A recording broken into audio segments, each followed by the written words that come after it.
In this video, I'll show you how you can check your total time played in a Roblox game.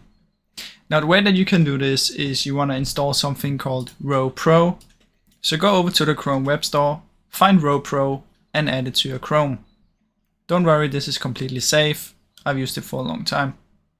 Now then what you want to do is come over to Roblox, press reload, and you should see the R icon. Now in here you'll see your most played. What you want to do is you want to press verify on here and it will take you over to this website. Now simply press launch and you'll get an emoji code inside your Roblox game and you simply want to type that in. Now after you're verified, what you can do is you can find a game that you want to check. So let's say it's this game. What you want to do is come over here and it should say played and for how long.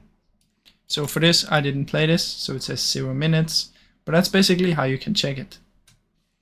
Now that's about it guys. I really hope you enjoyed this video. If you did, please leave a like and subscribe as it helps me out a ton. Thank you so much for watching.